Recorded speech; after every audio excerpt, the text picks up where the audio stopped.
trabalhar com litros por minuto. 1 minuto são 60 segundos.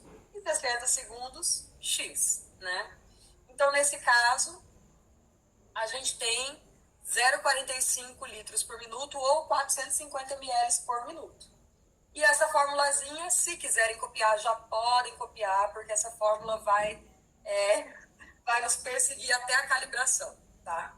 600, que é o fator de conversão. Então, na aula de calibração, a gente vai usar essa fórmula de novo. Para que é esse 600, Jaqueline? Esse 600 é para você jogar essa salada de unidades que a gente tem aqui. A gente tem litros, a gente tem hectares, a gente tem quilômetros, a gente tem hora, a gente tem metros. Então, o 600 é para transformar essa salada de unidades em litros por hectare, tá? Então, vamos substituir aqui, minha gente. 600 da fórmula, vazão em litros por minuto 0,45, velocidade 1,8 e o espaçamento que ele está aplicando 1 metro. Então, nesse caso, deu 150 litros por hectare também, tá? Ou seja, de uma forma ou de outra, você consegue o mesmo resultado.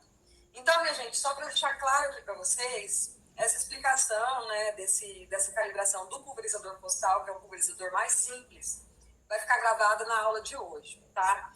A calibração desses outros, né, barras montado, arrasto, automotriz e turboatomizador, que é um pouquinho mais complicado, a gente vai utilizar uma aula só para isso, que no final da aula eu coloquei as datas certinho, que é o que está no nosso cronograma, já estava previsto isso daí, tá? Então, só isso aqui que eu adiantei para não ficar muita coisa para o dia da calibração. Pulverizador estacionário e semi-estacionário. Então, esse aqui tem da Steel, tem da Husqvarna, tem de várias marcas, né? Nenhuma marca me patrocina, não sei nem o que eu falo, marca. Mas para que ele serve, né? A resposta do carinha lá da frente. Depende. Áreas pequenas, áreas de hortaliças, né? Pequenos produtores, as pessoas que aplicam estufa, né? Lá em Dourados, que é a cidade do Diego. Ah, não, o Diego mudou de Dourados. Mas eu tinha um vizinho que ele tinha estufas de hortaliças, então ele fazia aplicação também com um estacionário desse, um estacionário. O que seria, minha gente? Tem o reservatório, da mesma forma que tem o postal, tá? Tem o filtro, a peneira, a tampa, e só que ele tem um motor, que ele faz a pressão ficar constante. E um outro detalhe, você não precisa, né? Aqui tem o tanque. E nesse outro aqui você tem que colocar um tanque, um galão de 20 litros aqui ao lado. Qual que é a grande vantagem dele em relação ao postal? Você não precisa ficar com aquele peso nas costas, né? Você pode pegar aqui pelo ganchinho dele, se ele tem rodas, ele é semi-estacionário, então você leva ele para os corredores lá do seu sistema de hortas, de hortaliças, de estufa, de flores, e você faz a aplicação. Então, ele é bem mais prático e ele não causa aquele incômodo na pessoa que está aplicando. Só que é para utilizar o EPI da mesma forma, tá? Qual que é a vantagem? Não precisa ficar com aquele peso nas costas. Então, aqui, quais são as peças que tem? A gente tem uma mangueira. Deixa eu voltar aqui. A gente tem uma mangueira de entrada, né? Então, essa mangueira, ela está aqui em algum galão. Eu falei galão de 20 litros, mas pode ser galão de mais, né? Maior volume. A mangueira de retorno, que volta para o galão. E a mangueira de pressão, que vai para a barra do pulverizador. Então, nesse caso aqui, essa mangueira de pressão, o líquido ele passa por aqui, passa pelo sistema, né, adquire a pressão, e aí ele passa já pressurizado por essa mangueira para ir para a barra. E aqui é a mangueira de retorno, ou seja, o líquido ele também retorna assim como no pulverizador terrestre, que a gente vai falar mais para frente. Ó, aqui está o sistema completo para vocês. Então, a mangueira de entrada, então essa mangueira de entrada e mangueira de retorno possivelmente está num sistema de armazenamento aqui, tá? Por quê? Porque o retorno ele é interessante que volte para o tanque, porque assim como no pulverizador terrestre, ele vai ajudar a misturar essa calda, tá? Então, ele tem também esse sistema. E aqui vai para baixo. Olha, nesse caso aqui está no galão de 20 litros, por isso que eu falei dos galões de 20 litros. E aqui a gente tem a haste que faz a aplicação, tá? Então, o aplicador não precisa ficar com aquele peso, aquele volume todo carregando. Deixa ele ter uma mangueira bem maior para fazer todo aquele caminhamento. Aqui tem as áreas de hortaliças, a área de fruticultura, aqui a gente tem a área de uva, né, onde é complicado, não tem como embaixo dos barreirais, de repente, entrar com pulverizador tratorizado, e a parte do postal também fica muito, muito complicado, então tem essa opção de estacionário e semi-estacionário. Passando agora para o nosso velho conhecido, na verdade, assim, gente, estou falando da minha realidade, né, eu não sei a realidade de vocês, mas da minha realidade, eu trabalho muito mais com pulverizador de barras montado, barras de arrasto e automotriz, tá? Vou dar exemplo de 3 que eu trabalhava frequentemente. Então, o Eduardo, que foi meu aluno lá na Unigram, provavelmente ele fez uma aula prática no pulverizador de barras montado de 400 litros que tem lá, da Jaco, né? Lá na fazenda, onde eu dava consultoria, que também é do mesmo dono da universidade, tinha um pulverizador de barra de arrasto, um Columbia, de 2.000 litros. E depois a gente comprou, né? Parece que o povo de lá era fã da Jacta. Comprou um automotriz também. Então, o que acontece? Por que a gente tem esses diferentes pulverizadores? O exemplo, lá da universidade. Aquela resposta que eu dou sempre para vocês, depende. O de barras montado a gente tinha, por quê? Porque a gente precisava de um pulverizador pequeno e usado exclusivamente para aula. Então, esse pulverizador na Unigram montado, ele é só didático, nunca foi colocado nenhum produto dentro desse pulverizador. Então, não compensava financeiramente comprar um pulverizador muito grande. Então, a gente comprou na universidade esse de 400 litros. E a gente testava o quê? A gente testava pressão, ponta, velocidade, vazão, testava várias, né, muitas variáveis, porém a gente nunca colocou produto, nunca colocou um inseticida, um fungicida, um herbicida. Por quê? Porque era nesse pulverizador menor de 400 litros que os alunos faziam a prova prática comigo. Então, mas ele tem o mesmo sistema dos outros.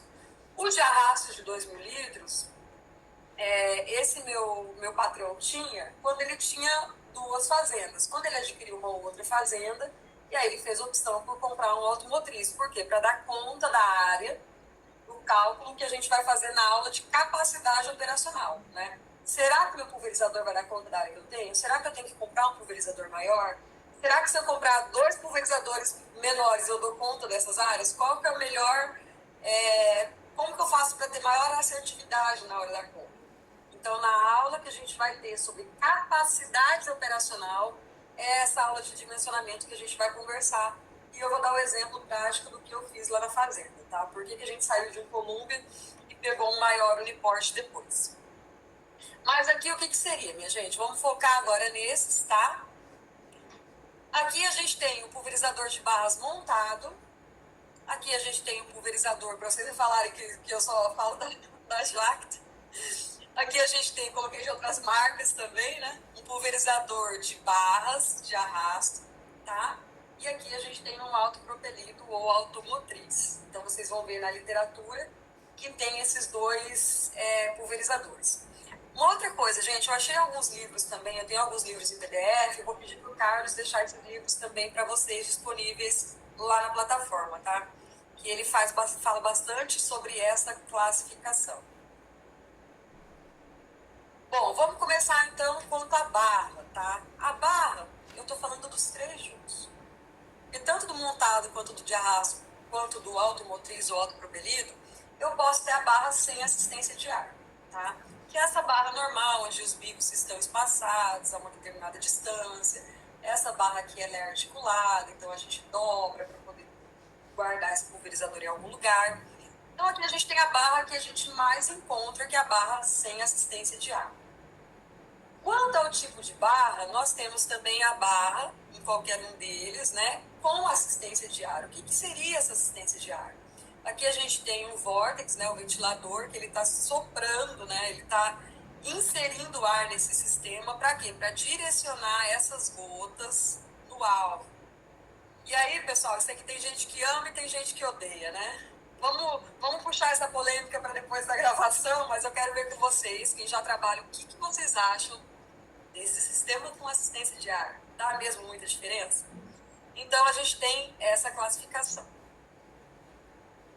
Esse slide não tinha, eu coloquei depois. Falei, gente, será que eu coloco estabilizador de base para ele? Ou seja, no PDF que tá com vocês não tem, porque eu inseri agora há pouco esse slide.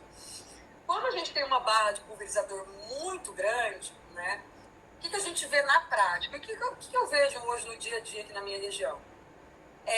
Quando o terreno é plano, né, o que é um pouco difícil, ela dá uma oscilada na barra, como quando, por exemplo, você vai passar próximo a alguma curva de nível, ou quando você tem uma grande declividade.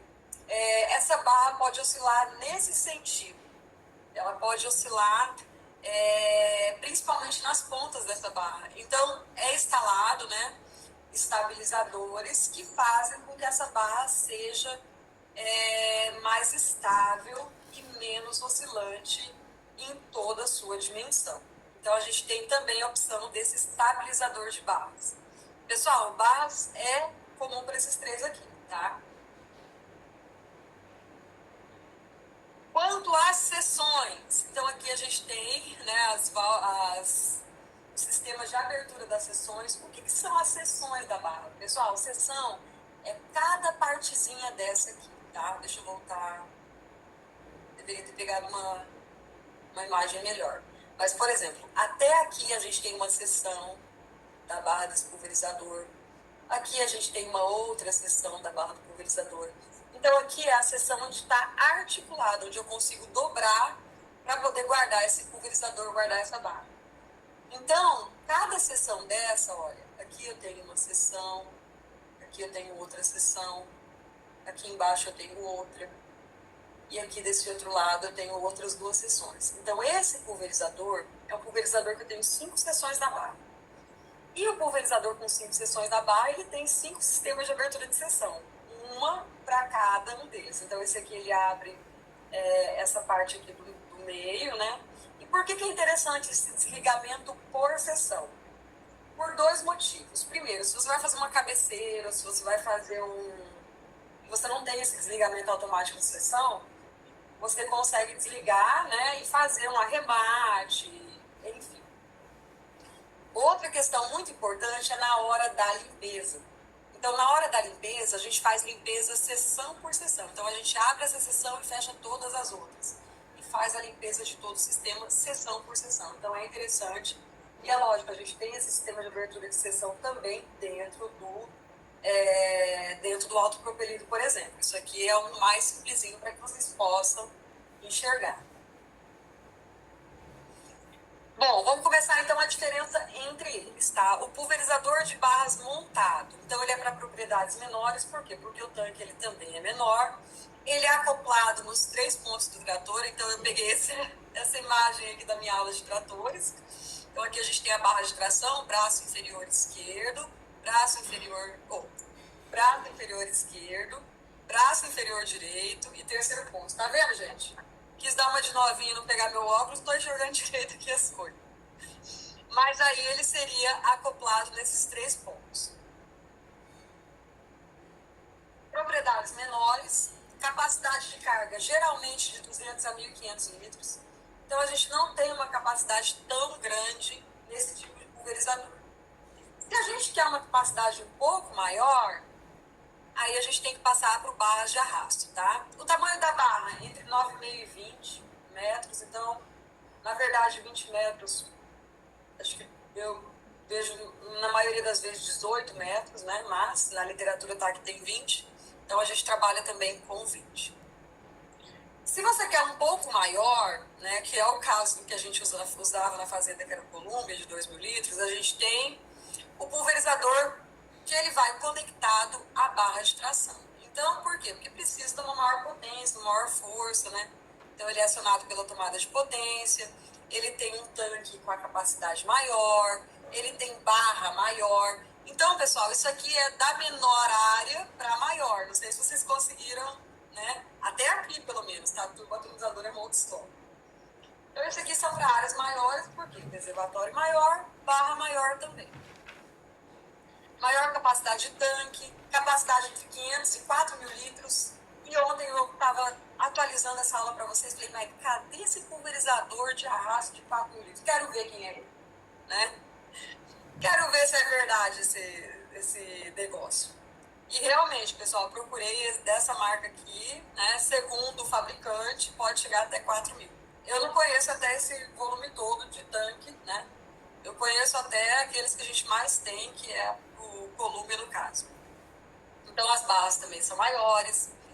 E a gente vai agora com o automotriz ou autopropelido, que, gente, isso é uma mão na roda. Qual que é a principal diferença? Além dele ter mais autonomia, ele tem tanque maior, ele proporciona menos amassamento porque ele é mais alto. Eu vou mostrar depois a altura deles para vocês, né?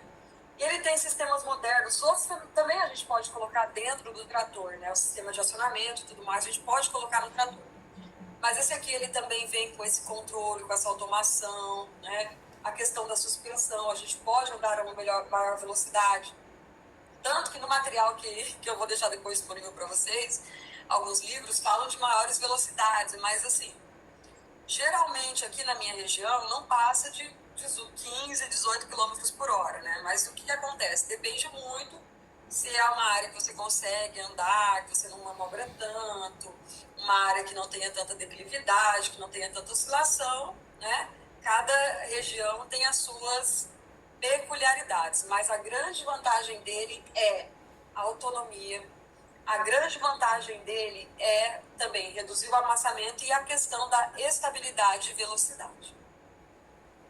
Pessoal, então aqui, ó, autopropelido, utilizado em culturas anuais, áreas de médio, grande porte. Então esse aqui é um deles, tá, minha gente? Então aqui a gente tem uma altura de 1,40 m, a gente pode aumentar essa altura aqui para 1,83 m, então a gente consegue aumentar a altura em 40 centímetros, então isso aqui também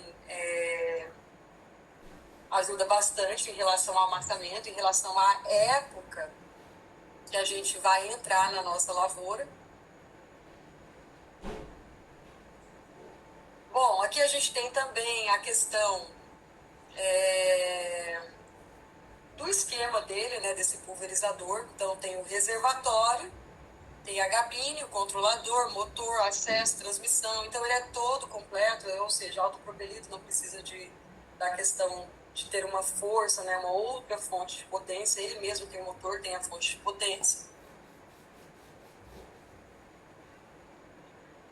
Pessoal, isso aqui também vai estar lá para vocês. E no final da aula, ou quando vocês tiverem um tempinho, não deixem de assistir esse sistema recirculante aqui não, tá? Esse sistema recirculante, ele vai mostrar, né, um videozinho para vocês de como que é o esquema, de como que o líquido recircula no pulverizador. Bom, o que a gente tem então nesses pulverizadores? Tanto no montado, de base, arrasto, automotriz. A gente tem um reservatório, onde vai a cauda, né? O que seria a cauda? A água, mais todos aqueles produtos recomendados pelo agrônomo. A gente tem aqui os comandos, filtro de sucção, incorporador, então a gente coloca no tanque do pulverizador os defensivos aqui, a gente abre aqui, coloca aqui todos os produtos, ele tem um sistema de pressão que ajuda a lavar, ajuda a tirar resíduo dessas embalagens, porque a gente sabe que essas embalagens elas devem ser devolvidas limpas, devem ser devolvidas inutilizadas. Então a gente faz toda essa incorporação do produto aqui por esse sistema, né? Engaixe também de abastecimento. E essa questão de abastecimento, pessoal, é um gargalo que os produtores precisam. Por quê? Porque muitas vezes o produtor perde bastante tempo, perde entre aspas, reabastecendo o pulverizador, né? Então ele vai lá, reabastece, e no tempo que ele está reabastecendo o pulverizador para continuar a aplicação, as condições meteorológicas já mudam. Então a gente sabe que 30 minutos, 40 minutos do deslocamento até encher e tudo mais, muita coisa pode acontecer, né? Então a gente tem que pensar também nesse sistema de abastecimento. Constituição básica, então, em comum desses pulverizadores. Então, embora eu fale do reservatório, então eu estou falando do reservatório que praticamente polietileno, fibra de vidro, mesma composição, é tanto para o montado quanto para o de arrasto ou do automotriz. Então, eu vou falar praticamente as características constituintes desses três juntos, tá? O que se difere é o sistema de acoplamento ao trator, ou se ele é automotriz, se ele mesmo é a fonte de potência, no caso dos automobilistas. Mas a constituição, basicamente, do sistema hidráulico é o mesmo, não tem diferença. Aqui a gente tem um resuminho, tá? Então aqui a gente tem um tanque. Esse tanque, na verdade, a forma correta de falar é reservatório. E esse reservatório, que é tão importante, o que falta também nos drones é agitador, tá? Então, o agitador do tanque, ele é importante para quê? Para evitar que aquele produto, principalmente um concentrado,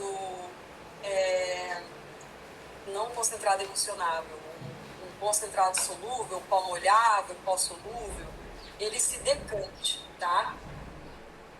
Deixa eu ver. Gabriele, no final eu abro para as perguntas, tá? Depois da gravação eu abro para você.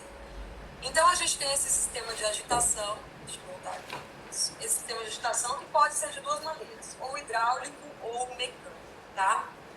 Então, aqui o que a gente tem? A gente tem um filtro para quê? Para eliminar as impurezas, as possíveis impurezas, antes de chegar na bomba. Então, essa bomba, o que vai fazer? Ela vai deslocar, né? Ela vai enviar esse líquido para o sistema de base do pulverizador. Só que antes a gente tem a válvula de alívio de pressão e a válvula de regulagem de pressão. Então, por exemplo, eu calculei para chegar a 100 litros por minuto na minha barra. E aqui está passando 150 litros por minuto. Então, 20 litros por minuto retorna aqui pela válvula de alívio e 30 litros por minuto volta pela válvula de regulagem. Então, esse retorno também já proporciona uma agitação no tanque do pulverizador. Reservatório, gente, do que ele pode ser feito? Polietileno, resina poliéster com fibra de vidro ou fibra de vidro com revestimento interno de resina. Então, ele vai variar. E a capacidade desse tanque? Se for falado de um pulverizador de base montado até o automotriz, a gente vai de 400 litros até 4.500 litros. Então, varia bastante em relação à capacidade. Mas ele é principalmente de polietileno ou resina de poliéster com reforço fibra de vidro, como no caso do Columbia, tá? Esse aqui no caso do de 400 litros, por exemplo. Os tanques maiores, aqueles principalmente que já vêm nos autopropelidos, ele possui um sistema que chama quebra-ondas, tá? Para que esse sistema serve? Como o volume do reservatório é muito grande, esse sistema quebra-ondas, ele equivale a daqueles, por exemplo, aqueles caminhões tanque que levam combustível nas estradas. Então, você imagina, então, um caminhão tanque levando combustível na estrada. Se ele freia e não tiver esse sistema de quebra de ondas, o líquido vai todo para frente. Eu não sei se vocês já viram, mas acho que no Instagram tem um vídeo que eles pegaram um caminhão, acho que graneleiro, colocaram uma lona e o caminhoneiro foi andando e os amigos dele na parte de trás da carroceria, aquele efeito onda, né? Então, esses caminhões tanque e também os pulverizadores maiores, ele tem esse sistema para quê? Para a cauda se estabilizar. Para a hora que o pulverizador estiver andando, ele ter maior estabilidade também. O líquido não ficar indo para frente e para trás conforme o deslocamento. Então, para os tanques maiores, tem esse sistema aqui de quebra-ondas. Eu até ia colocar um videozinho para vocês, eu não achei do de pulverizador, mas eu achei do de tanque de combustível. Você fala, tanque de combustível não tem nada a ver com a aula, mas se vocês quiserem pesquisar sobre, vocês vão encontrar, principalmente de combustível. Uma outra coisa que tem no tanque, que eu uso bastante, todo mundo usa, né? Ninguém fica sem, é o indicador de nível, tá, gente? Então, o tanque ele vai indicar aqui quantos litros ainda falta de calda, né? Quanto que falta ainda para encher o meu reservatório. Então, esse indicador de nível também é extremamente importante.